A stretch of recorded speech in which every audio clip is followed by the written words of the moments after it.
721장입니다. 721장. 에스라 8장 21절에서 23절 말씀입니다.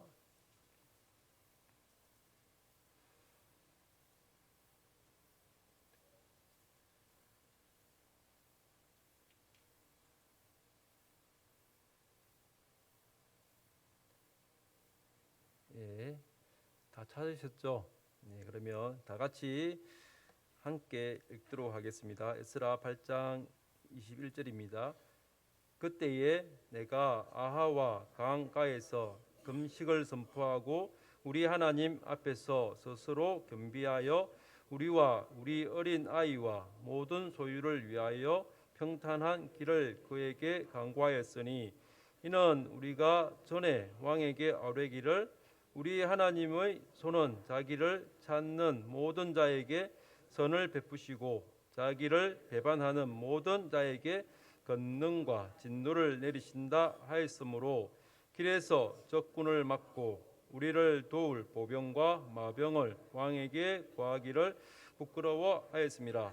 그러므로 우리가 이를 위하여 금식하며 우리 하나님께 간구하였더니 그의 응낙하심을 입었느니라. 아멘. 부러우면 지고 부끄러우면 이깁니다 라는 말씀 가지고 김종덕 목사님 말씀 전하시겠습니다.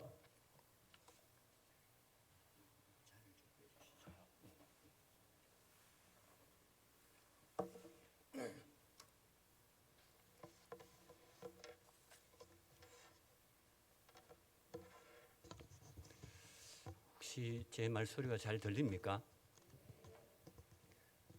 예, 저는 혹이웃교회에 이렇게 설교를 하러 가게 되면은 그 예배당을 들었으면서 가장 먼저 이 강대상을 쳐다봅니다. 제가 좀 키가 커서 저희 교회 강대상은 기성품보다 한 10cm를 높여서 우리가 주문을 했거든요. 그래서 혹시나 여러분들이 설교를 듣는데 마이크와 거리가 멀어서 잘 들리지 않을까 하는 그런 고민을 늘 해봅니다. 그래서 방송실에서 혹시 제 목소리가 적게 들리면 좀 볼륨을 올려주셔도 됩니다. 여러분, 우리가 간혹 이런 이야기를 합니다. 부러우면 진다, 이런 얘기를 우리가 가끔씩 하죠. 이것은 자신을 남과 비교하는 사람들의 생각을 드러내어 주는 말입니다. 그래서 상대방을 바라보고 상대방이 나보다 더 많이 가진 것, 나보다 큰 차를 타고 나보다 큰 집에 사는 것에 대해서 부러워하면은 그것은 암묵적으로 그 대상이 자신보다 우월하다는 것을 간접적으로 인정했기 때문에 결과적으로 패배하는 것이라는 자조 섞인 말이 바로 부러우면 진다 하는 말입니다. 여러분, 맹자에 보면은 이런 말이 나옵니다. 화면을 하나 띄워주세요. 맹자에 보면은 군자에게는 세 가지 즐거움이 있다 해서 군자삼락이라는 말이 있습니다. 군자라 하는 말은 동네의 명자, 경자 이런 이름이 아니라 학문적으로도 추앙을 받을 만큼 뛰어난 자일 뿐만이 아니라 모든 부분에 있어서 덕망이 뛰어나서 존경받는 사람. 그래서 그 군자가 누리는 세 가지의 즐거움이 있는데 여러분 화면에 보시다시피 그 첫 번째 즐거움이 부모님이 모두 살아계시고 형제가 무탈하게 잘 지내는 것에 대해서 즐거움을 누린다는 거예요. 두 번째 즐거움은 천하에 뛰어난 인재를 모아서 후학을 잘 양성하는 것, 그것이 군자로서의 두 번째 기쁨이다 하고 그렇게 말하고 있습니다. 그리고 여러분들이 눈여겨봐야 할 것은 세 번째 기쁨인데요. 하늘에 부끄럽지 않고 사람에게 부끄럽지 않은 삶 속에서 누리는 즐거움을 군자가 누리는 세 가지의 기쁨 중에 하나다라고 그렇게 말하고 있습니다. 의미는 좀 다르지만은 신앙생활하는 우리 성도들에게도 이런 즐거움이 필요합니다. 보세요. 부모님이 모두 살아계신다. 성경에서도 부모 공경과 형제 우애 이것을 강조하고 있지 않습니까? 천하에 뛰어난 인재를 가르치는 즐거움, 이것은 우리 모든 교회들이 다음 세대를 염려하면서 어떻게든지 다음 세대를 세우기 위하여서 신앙교육을 하고 또 열심히 교회에서도 많은 재정을 투입해서 교육부서를 살리려고 하지 않습니까? 세 번째, 하늘에 부끄럽지 않고 사람에게 부끄럽지 않는 삶 속에서 누리는 즐거움. 이것은 하나님께서 십계명을 주시면서 크게 하나님 사랑과 이웃 사랑에 대해서 우리에게 지침을 주신 것과 연결이 됩니다.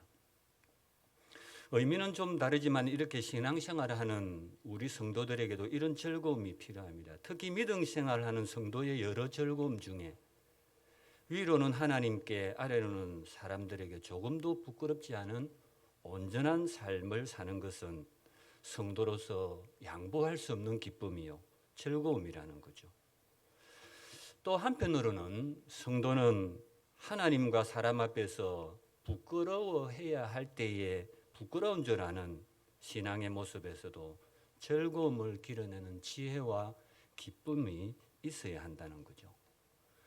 오늘 우리가 읽었던 본문에도 보면은 역설적으로 하나님과 사람 앞에서 오히려 부끄러운 일을 선택했음을 당당히 드러내는 한 사람이 등장을 하는데요.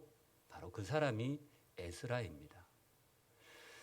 여러분, 이 에스라는 이스라엘 백성들이 세 번에 걸쳐서 바벨론으로 포로로 잡혀갔지요. 다시금 예루살렘으로 귀환을 할 때도 세 번에 나누어서 귀환을 하게 되는데 1차 귀환은 스룹바벨이라는 지도자를 중심으로 귀환을 했고, 지금 에스라는 2차 귀환자들을 끌고 다시금 예루살렘으로 이제 귀환하기에 앞서서 아하와라는 강가에 모여서 출발 전에 하나님 앞에서 다시금 출발하기 전에 모든 대열과 준비를 점검을 하는 지금 그런 상황에 놓여 있습니다. 그런데 그는 예루살렘으로 출발하기 전에 아하와 강가에 사람들을 모아놓고 무엇을 하느냐 하면요, 금식을 선포합니다. 21절에 보시면은 그때에 내가 아하와 강가에서 금식을 선포하고 뿐만 아니라 스스로 겸비하였다. 스스로 겸손하게 아주 자신들을 낮추었어요. 그리고는 무엇을 하느냐? 기도를 하는데요. 우리 어린 아이와 모든 소유를 위하여 평탄한 길을 하나님 우리에게 주십시오 하고, 그 이스라엘 백성들이 예루살렘으로 돌아가는 그 먼 길의 여정을 하나님께서 도와달라고 기도하고 있다는 것입니다. 그런데 그 기도 중에 22절 하반절에 보면은 나는 부끄러워했다라고 그렇게 밝히고 있습니다. 부끄러워하였다. 그렇다면 에스라는 왜 무엇을 하나님과 사람 앞에서 부끄러워했을까요? 기도의 내용에 그 이유가 나옵니다. 22절의 하반절에 보시면은 뭐라고 되어 있느냐 하면 길에서 적군을 막고 우리를 도울 보병과 마병을 왕에게 구하기를 부끄러워하였습니다. 왜 부끄러워했다고요? 자신들이 예루살렘으로 돌아가는 그 여정에 혹시 주위의 도적대나 강도들이나 또는 이런저런 민족들이 자신들을 치고 자신들의 안녕을 위협할까 봐, 그것을 그 당시에 가장 힘세고 강력한 바로 바사의 왕인 아닥사스다 왕에게 왕이시여 우리에게 좀 군사를 보내어서 우리가 예루살렘에 도착하기 전까지 우리의 안전을 좀 지키고 호위를 해 주십시오라고 부탁하지 않은 것, 부탁하는 것, 그것을 부끄러운 일로 여겼다는 거예요. 여러분, 바사의 아닥사스다 왕에게 귀환하는 이스라엘의 안전을 위해 병사들을 붙여 호위를 해달라고 부탁하는 행위를 그는 부끄러운 일로 여겼다는 것입니다. 결론적으로 에스라는 이 말이 무엇을 말하느냐? 예루살렘으로 돌아가는 그 험난한 여정에 자신들의 안전을 위해 군사를 지원해 달라고 왕에게 부탁하지 않았다는 말입니다. 왜 그럴까요? 왜 부탁하지 않았을까요? 바로 그것을 부끄러운 일로 여겼기 때문이라고 적고 있습니다. 당시의 여정은 바벨론 땅에서 예루살렘까지 약 오늘날로 치면은 1500km 정도 되는 거리에 그들이 걸어서 도보로 가면은 약 4개월이 소요되는 엄청난 멀고도 먼 거리였습니다. 뿐만 아니라 그들은 전쟁을 치르기 위해 잘 훈련되어서 출정한 군사들이 아니에요. 그들은 바벨론에서 아들, 딸 놓고 살림을 살던 그 각 가정들이 이삿짐을 싸고 보따리를 싸고 집안에 어르신도 있고 아이들도 있고 그렇게 이주를 하는 거거든요. 그런데 그 4개월이라는 길을 꼬박 걸어서 1500km를 간다고 여러분 생각해 보십시오. 여러 민족들이 거주하는 땅과 광야와 산지를 지날 때도 있을 것입니다. 감과 협곡의 위협에 그들이 사고를 당할 수도 있습니다. 때로는 강도와 짐승들의 위협에 목숨을 잃을 수도 있는 일이죠. 이렇게 여러 변수들이 있는 험난한 여정이었습니다. 더군다나 그들은 은금과 예물까지 들고 메고 갔어요. 하나님의 성전에 쓰기 위해서 그들이 모아온 재산과 때로는 그 바벨론 사람들조차도 그들이 귀환을 할 때 십시일반으로 먼 길에 가지고 가서 노자도 쓰고 또 거기 하나님의 성전에 필요한 기물을 사용하라고 십시일반으로 예물을 모아준 것들도 있단 말입니다. 그러나 그것을 알고 있는 사람들이 도적들이 거기에 몰려들 가능성이 높다는 거죠. 그래서 지도자의 입장에서 당연히 안전을 염려할 수밖에 없었다는 것입니다. 그들이 예루살렘으로 돌아간다는 이 일 자체가 중요하지만은 더 중요한 것은 모두가 다 안전하게 돌아가는 것이죠. 그래서 지도자인 에스라에게 고민이 많았을 것입니다.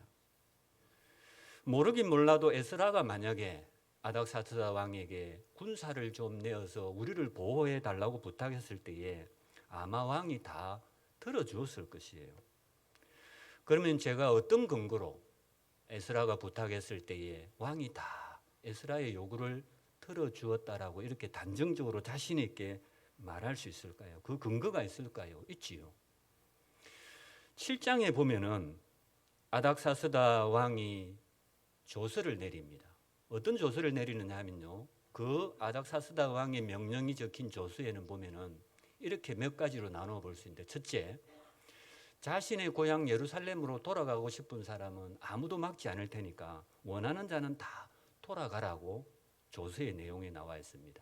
또 하나는 바벨론에서 모은 은금을 모아 가져가서 성전 제물을 사서 드리라고 그렇게 언급이 되어 있습니다. 뿐만 아니라 왕의 궁중 창고에 필요한 것들을 다 가져가도 된다라고 허락을 했습니다.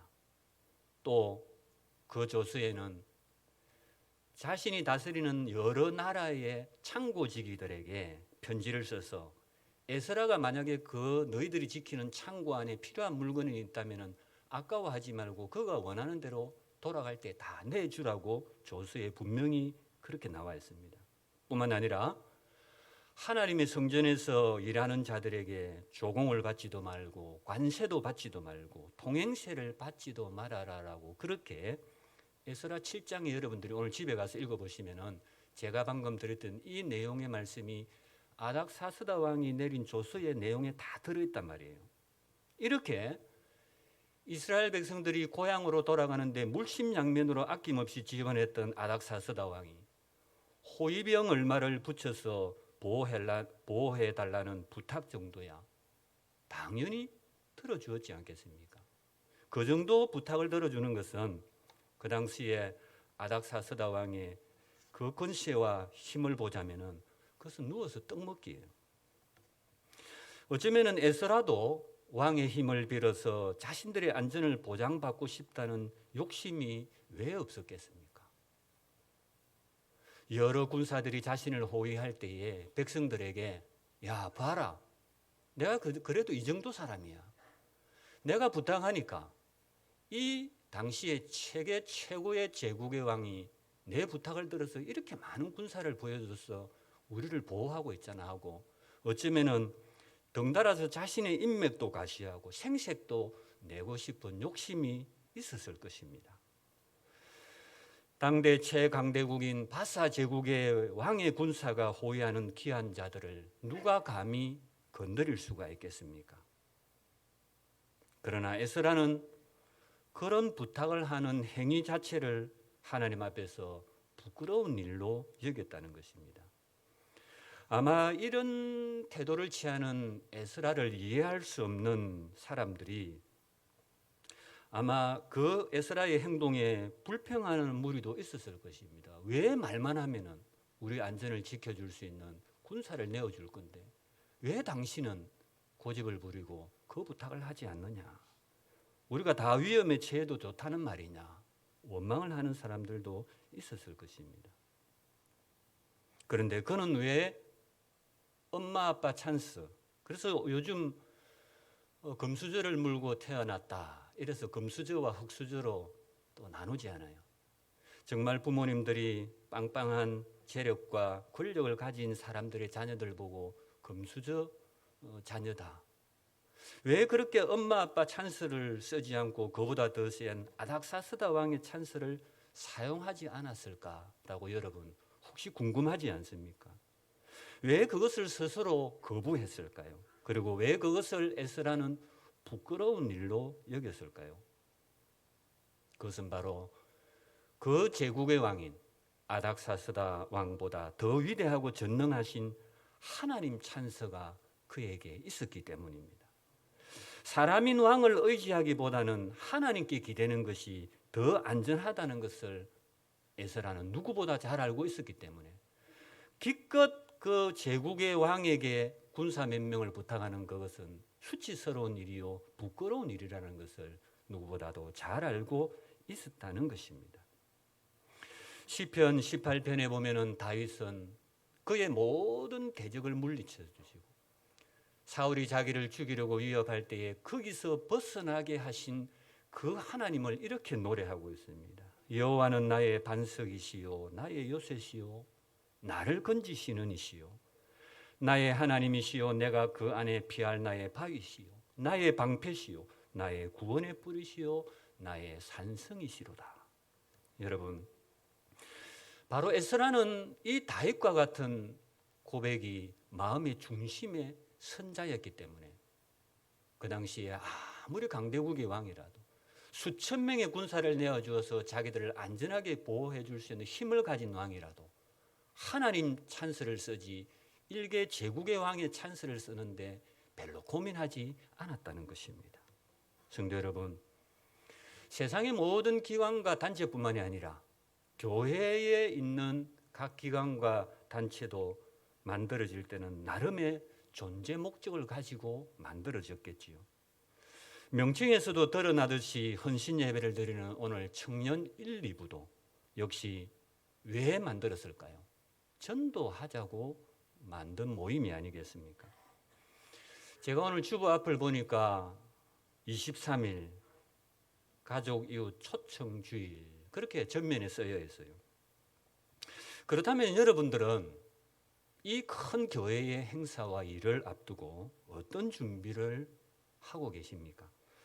더군다나 오늘 제가 보니까 청년 1, 2부 정도 되면은 그래도 우리 교회도 하동교회 농촌교회고 다 같은 농촌교회에서 적어도 이 정도 연령대면은 가장 젊은 층 그리고 가장 힘있게 교회 내부적으로 여기도 봉사하고 저기도 봉사하고 주일날 되면은 정말 정신없이 이 부서 저 부서 쫓아다닐 정도로 아침부터 봉사하는 핵심적으로 움직이는 분들이 아마 이 연령대인 것 같아요. 제가 보니까. 그렇다면 여러분들이 어떤 준비를 하고 있느냐 하는 것이 중요해요. 이 큰 행사를 앞두고. 그런데 오늘 에스라가 여러분들에게 이 힌트를 주고 있다는 것입니다. 그는 큰 일을 앞두고 무엇을 했습니까? 그 먼 여정을 떠나기 전에 아하와 강가에 출발하는 그 백성들을 모아 앉혀놓고 먼저 금식을 선포했습니다. 그리고 스스로 겸손하고 자신을 한없이 낮추었습니다. 그리고 함께 기도했습니다. 21절에 나오죠. 21절 한번 띄워주세요. 21절에 뭐라고 나옵니까? 그때에 레아가 아하와 강가에서 금식을 선포하고 우리 하나님 앞에서 스스로 겸비하여 우리와 우리 어린 아이와 모든 소유를 위하여 평탄한 길을 그에게 간구하였으니, 그에게 누구? 하나님께 간구했다는 거예요. 여러분, 그냥 출발하면 되는데 왜 아하와 강가에 모여서 굳이 금식을 했을까요? 금식이라는 것은, 하나님 앞에 금식은 내가 일주일 금식했다, 30일 금식했다 뽐내려고 하는 게 아니에요. 하나님 앞에 왜 금식합니까? 그것은 자신의 의지를 하나님 앞에 드러내는 거예요. 하나님, 인간의 생존의 가장 기본적인 곡기를 끊고 생명을 걸고 제가 하나님 앞에 이 기도를 합니다. 하나님이 이 기도를 들어주셔야 됩니다. 하나님 앞에 목숨을 걸고 사생결단하는 자세가 바로 금식을 하는 거죠. 에스라는 출발 전에 자신의 목숨을 걸고 온 백성들과 함께 금식을 선포하고 곡기를 끊었습니다. 왜요? 이 먼 광야 여정 가운데 세상의 왕의 안전이 아니라 하나님이 안전을 지켜주지 않으면 우리가 예루살렘으로 끝까지 이 여정을 마칠 수 없다는 것을 누구보다도 잘 알았던 거죠. 그렇기 때문에 생명을 걸고 금식했습니다. 여러분, 금식만 하면 될까요? 스스로 자신을 겸손하고 아주 비천한 자로 스스로 겸비하고 낮추었어요. 왜냐하면요, 겸손한 자를 하나님께서 돌아보시고 복을 주시거든요. 자신을 한없이 낮추고 온 백성들과 함께 금식하고 낮추었습니다. 그리고는 하나님 앞에 드디어 기도할 모든 자세를 갖추었어요. 그래서 어떻게 합니까? 간절히 간구합니다. 이 어린아이들과 이 노인들과 이 연약한 자들이 이 긴 여정을 지치지 않고 외부의 세력에 목숨을 잃는다든지 곤욕을 당하는 것이 아니라 무사히 하나님의 성전이 서 있는 그 우리의 할아버지 할머니의 땅 예루살렘으로 돌아가는데 안전을 지켜달라고 그렇게 기도했다는 거예요. 그러면 여러분, 이 가족 이웃 초청주의를 준비하는 이 하이교회 성도님 여러분들은 지금 무엇을 준비하고 계십니까? 에스라는 그랬습니다. 금식을 선포하고 겸비하고 기도했습니다. 어쩌면 하이교회가 하려는 이 일도 지금 이스라엘 백성들이 돌아가려고 하는 이 귀환의 여정만큼이나 멀고도 위험하다는 것을 먼저 여러분들이 아셔야 됩니다. 아니, 목사님, 전도하는 일이 뭐 그렇게 이스라엘 백성들이 돌아가는 여정만큼 멀고도 위험하다고 말입니까? 어쩌면은 그때보다도 더 치열한 영적 전투를 여러분들은 벌여야 할지도 모릅니다. 어쩌면은 그때의 그 귀환하는 무리들보다 광야의 위험과 사탄의 방해 앞에 구령의 열정을 완수해야 하는 부담을 짊어졌는지도 모릅니다. 그것이 여러분들에게 피할 수 없는 숙제가 되었다는 거죠. 여러분, 그러나 이 일들을 해낼 수 있는 비결은 하나님 찬스를 잘 붙드는 것이지요. 적어도 성도로서 우리가 살아갈 때에 무엇이 부끄러운 일인지를 에스라와 같이 분별하고 회복하는 것이 중요하다는 거예요. 무엇이 부끄러운지를 모르니까 세상의 것, 세상의 방법, 전도도 세상의 방식과 생각으로 접근을 하는 거예요. 그것을 세상의 방식을 따라서 전도를 하려고 하고 사람의 생각으로 그들에게 접근해서 그들을 어쨌든지 간에 한 번이라도 데리고 오려고 하는 이 일 자체를 우리는 부끄러운 일이라고 스스로 깨닫게 될 때에 비로소 거기서부터 하나님이 일하기 시작하신다는 것이죠. 성도 여러분, 에스라는 무엇보다 평소 자신의 입으로 고백한 말대로 살지 않는 것을 수치요 부끄러움으로 여겼던 사람이었습니다. 왕에게 도움을 구하는 행위를 부끄러운 일로 여긴 중요한 이유 중에 하나가 뭐냐 하면요, 평소 이방의 왕인 아닥사스다에게 왕을 소개했던 말에서 찾을 수가 있다는 거죠. 그게 어디 나오느냐? 22절입니다. 22절 한번 띄워주세요. 보세요, 여러분. 22절 끝에 보면요, 길에서 적군을 막고 우리를 도울 보병과 마병을 왕에게 구하기를 부끄러워하였다고 했습니다. 그런데 에스라가 이렇게 부끄러워했던 중요한 이유 중에 하나가 뭐냐 하면요, 22절 전반전에 나옵니다. 어떻게 되어 있습니까? 이는 우리가 전에 왕에게 아뢰기를, 에스라가 평소에 아닥사스다 왕에게 했던 이야기가 있어요. 전에 했던 이야기가 있단 말입니다. 그 이야기가 뭘까요? 왕에게 에스라가 평소에 뭐라고 말했느냐 하면은, 우리 하나님의 손은 자기를 찾는 모든 자에게 선을 베푸시는 분이다라고 수시로 왕에게 자랑을 했어요. 하나님을 소개를 했어요. 또 하나는 뭡니까? 자기를 배반하는 모든 자에게는 권능과 진노를 내리시는 분입니다 하고 하나님을 이방 왕에게 소개를 했다 이 말입니다. 이방의 왕이 자신들이 믿는 야훼 여호와 하나님을 잘 모를 거 아닙니까? 수시로 에스라가 하나님을 그렇게 왕에게 소개를 했어요.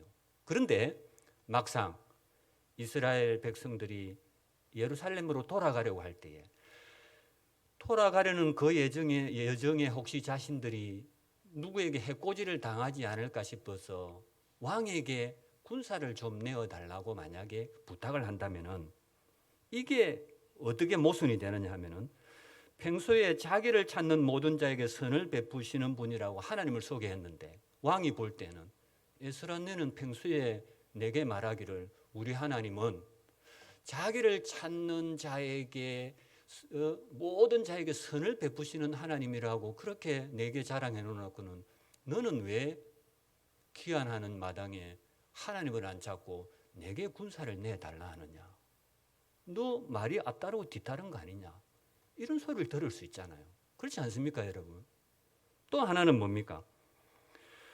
하나님은 자기를 배반하는 모든 자에게는 권능과 진노를 내리신다 했는데, 네가 지금 하나님을 의지하지 않고 세상의 왕인 내게 안전을 보장받기 위해서 군사를 내달라 하는 것은 결과적으로 하나님을 의지하지 않고 하나님을 배반하는 것과 마찬가지인데, 그런 자에게 진노를 내리신다 했는데 너 하나님 앞에 벌 받겠네, 네 말대로 따르면은.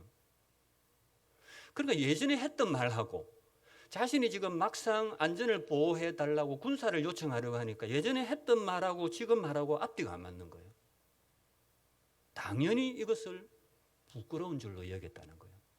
근데 여러분, 문제는 교회 성도들 중에 이것을 부끄러운 일로 여기지 못하는 사람들이 간혹 있다는 게 문제예요.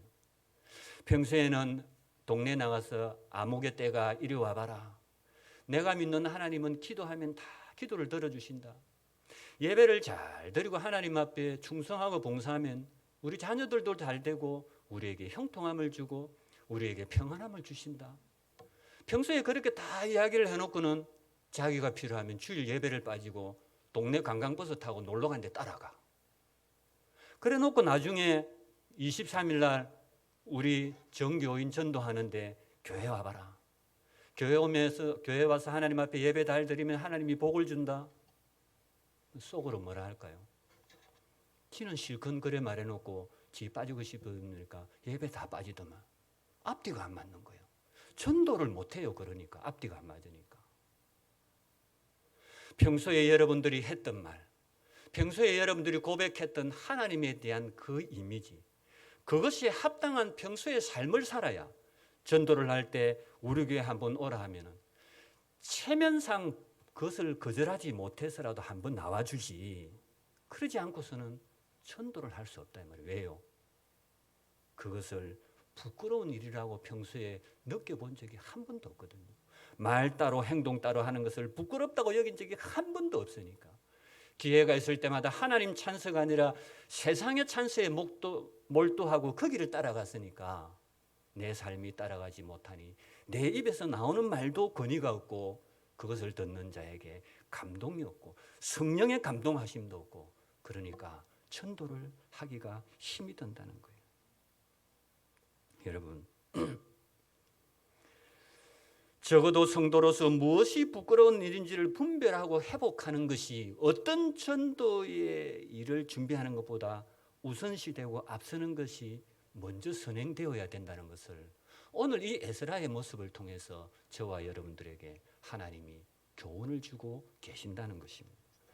에스라는 평소 자신의 입으로 고백한 대로 살지 않는 것을 수치요 부끄러움으로 여겼습니다. 여러분들 하이교회 성도 여러분들이 바로 이와 같은 성도가 되셔야 됩니다. 그 이후에 전도를 하든지 복음을 전하든지 해야지, 그것이 선행되지 않고서는 울리는 꽹과리와 같은 그런 내 말이 될 수밖에 없다는 것을 알아야 합니다. 왕에게 도움을 구하는 행위를 부끄러운 일로 여긴 중요한 이유 중 하나가 평소 이방의 왕인 아닥사스다에게 하나님을 소개했던 말에서 찾을 수가 있습니다. 어떻게 해요? 평소의 말은 그렇게 해놓고 선택의 순간에 왕의 찬스를 쓰면은 왕이 뭐라고 할까요? 왜 언행 불일치하느냐? 그랬을 때 여러분 입이 10개라도 할 말이 없지 않겠습니까? 그러다 보면은 이스라엘 백성들이 기여하는 이 의미도 퇴색되지 않을까요? 교회도 그렇게 해서는 전도가 안 된다는 겁니다. 겉다르고 속 다른 사람들, 부끄러움을 모르는 사람들로 가득 찬 예배당과 예배에 누가 오고 싶어 하겠습니까? 왜요? 부끄러운 일을 부끄러운 줄 모르고 살아가는 사람들, 겉다르고 속 다른 사람들은요, 예배당에 안 와도 바깥 세상에 엄청나게 정말로 셰입이 늘렸어요. 억수로 많아요. 천지백간입니다, 여러분. 근데 굳이 교회에 그런 사람들을 보려고 구경하려고 오겠습니까? 바깥에도 겉다르고 속다른 사람들, 부끄러움을 모르는 사람들이 가득 찼는데 무엇하러 예배당에 와서 귀에도 들어오지 않는 말씀 듣고 앉아서 졸고 지겹게 앉아 있겠습니까? 부끄러움을 모르는, 오늘 이 시대는 부끄러움을 모르는 시대가 되어버렸습니다. 자신의 내부 정부를 통해서 미리 개발될 땅을 수없이 사고 팔고 해서 엄청난 수십억의 차익을 누리고 그것이 발각이 되었는데도 내부망에다가 그래 너희들 수사해봐라. 내 차명으로 땅 다 쌌는데 한번 내 한번 찾아내봐라.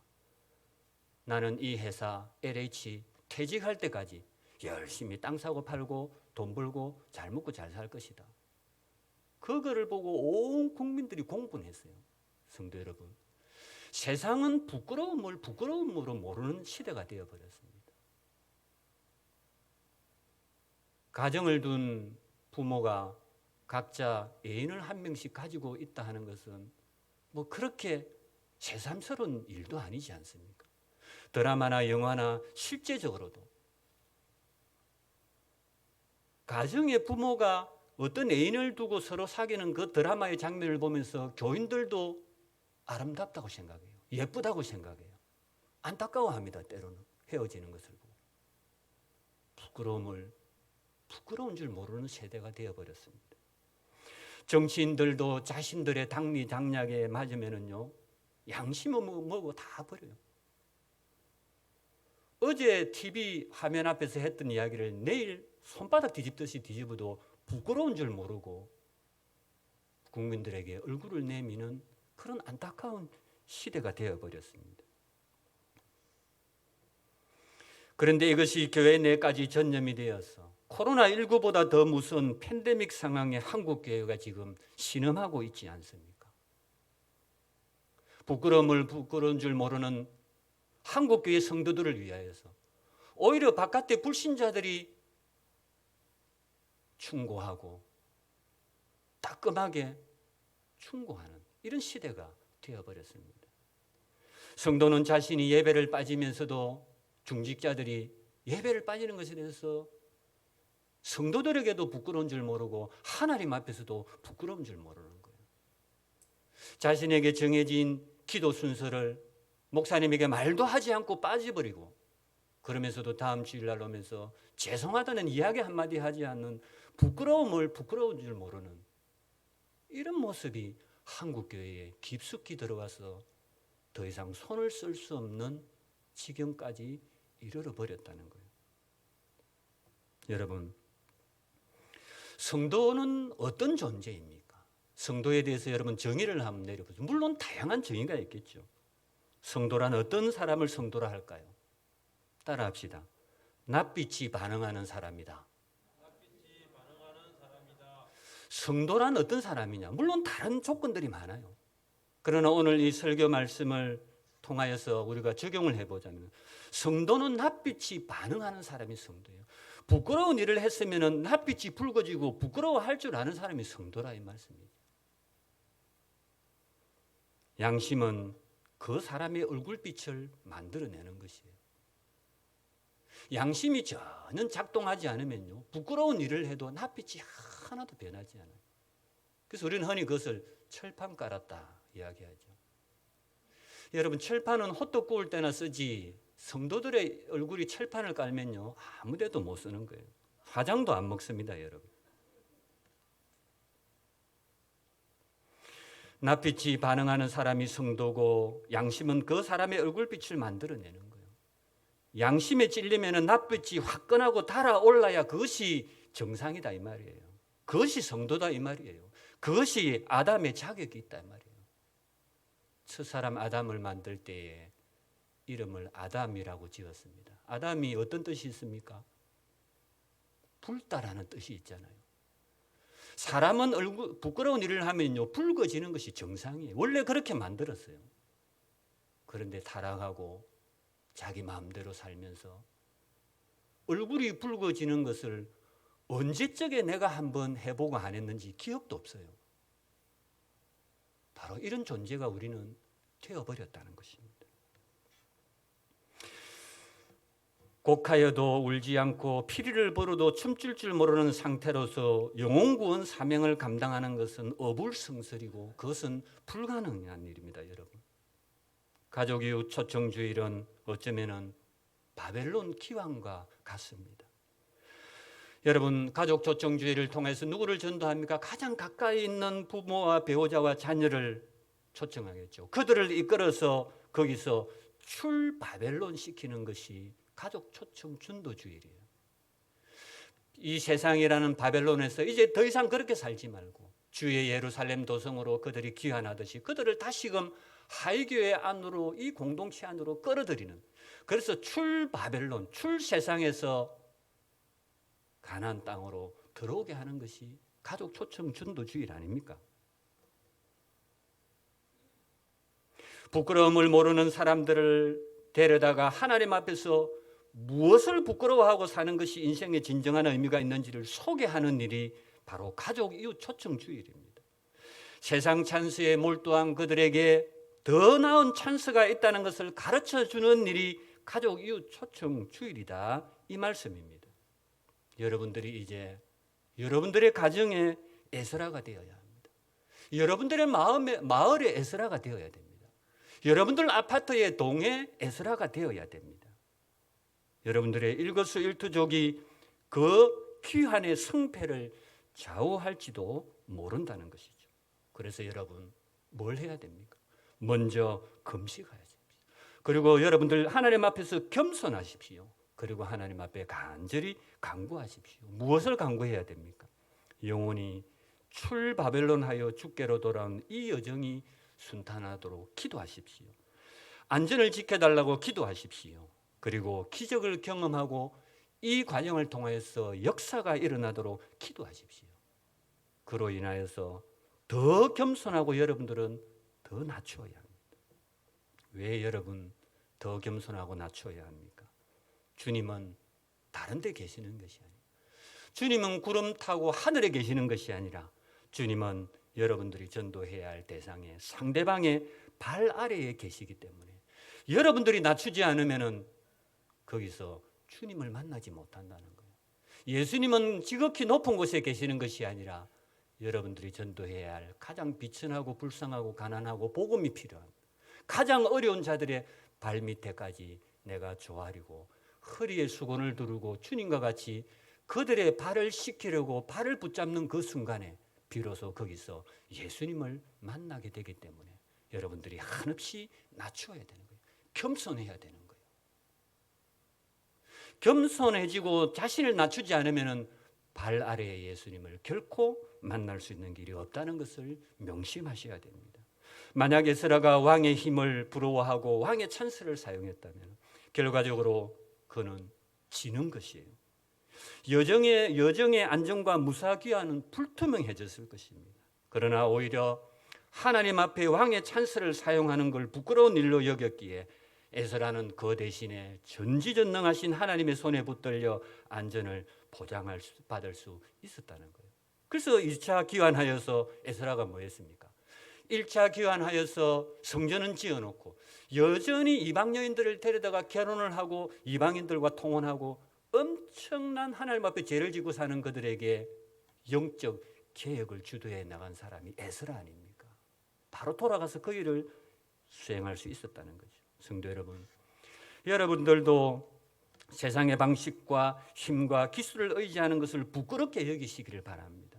하나님의 일과 그 일의 인도를 세상이나 세상의 왕에게 부탁하는 이런 수치스러운 일이라 확신하는 여러분들이 되시기를 바랍니다.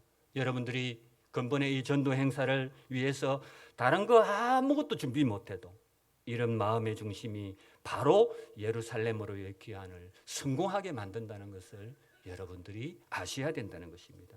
성도 여러분, 무엇을 부끄러워하고 수치스러워야 해야 할지를 아는 성도가 많은 이 하이 교회는 살아날 것입니다. 기적을 여러분들이 경험하게 될 것입니다. 그 기적의 출발이 언제부터냐? 오늘 말씀을 받는 여러분들의 심령에서부터 그 기적은 이미 시작이 되었다는 거죠. 그러면은 그 결과를 언제 확인해야 될까요? 그 결과는 근본 23일 가족 이웃 초청 주일에서 모든 성도들과 초대받은 자들이 함께 두 눈으로 그 결과를 확인하게 될 것을 저는 믿습니다. 그런 은혜와 감동이 충만한 교회가 되십시오. 그런 은혜와 감동이 충만한 성도가 되십시오. 그리할 때 이 하이교회는 근본에 이 행사가 중요한 것이 아니라 이 행사를 준비하는 과정에 여러분들이 제대로 된 성도로 세워짐으로 인해서 앞으로 100년 아니라 200년, 300년을 내다보는 아름다운 주의 교회로 주님 오시는 그날까지 여전히 여러분들의 후배와 후손들이 복음을 전하면서 여전히 부끄러움을 나는 성도요, 여전히 세상의 찬스가 아니라 하나님의 찬스를 쓰는 것이 무슨 의미인지를 아는 여러분들의 후배와 여러분들의 자자손손들을 통해서 이 교회는 주님 오시는 그날까지 더욱더 왕성하게 교회가 세워진 존재의 목적을 제대로 수행하는 교회가 될 것을 저는 믿습니다. 여러분들이 믿으셔야 되는 거예요. 제가 믿어서 중요한 것이 아니라 바로 그 일을 준비하고 있는 여러분들에게 하나님이 복을 내리실 거예요.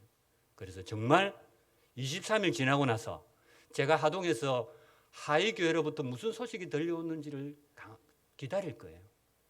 하나님이 그런 역사와 은혜를 반드시 주셨다는 기쁨의 소식을 이 부족한 목사가 들을 수 있도록 그렇게 함께 잘 준비하는, 그래서 부끄러우면 지고 부러우면 지고 부끄러우면 이긴다는 이 말씀의 제목을 마음에 넣어두시고 남아있는 기간 얼마 되지 않지만 열심히 영혼 구원에 대한 구령의 열정을 불태우시는, 불꽃 같은 열정을 불태우시는 여러분들이 다 되시기를 주님의 이름으로 간절히 부탁을 드립니다.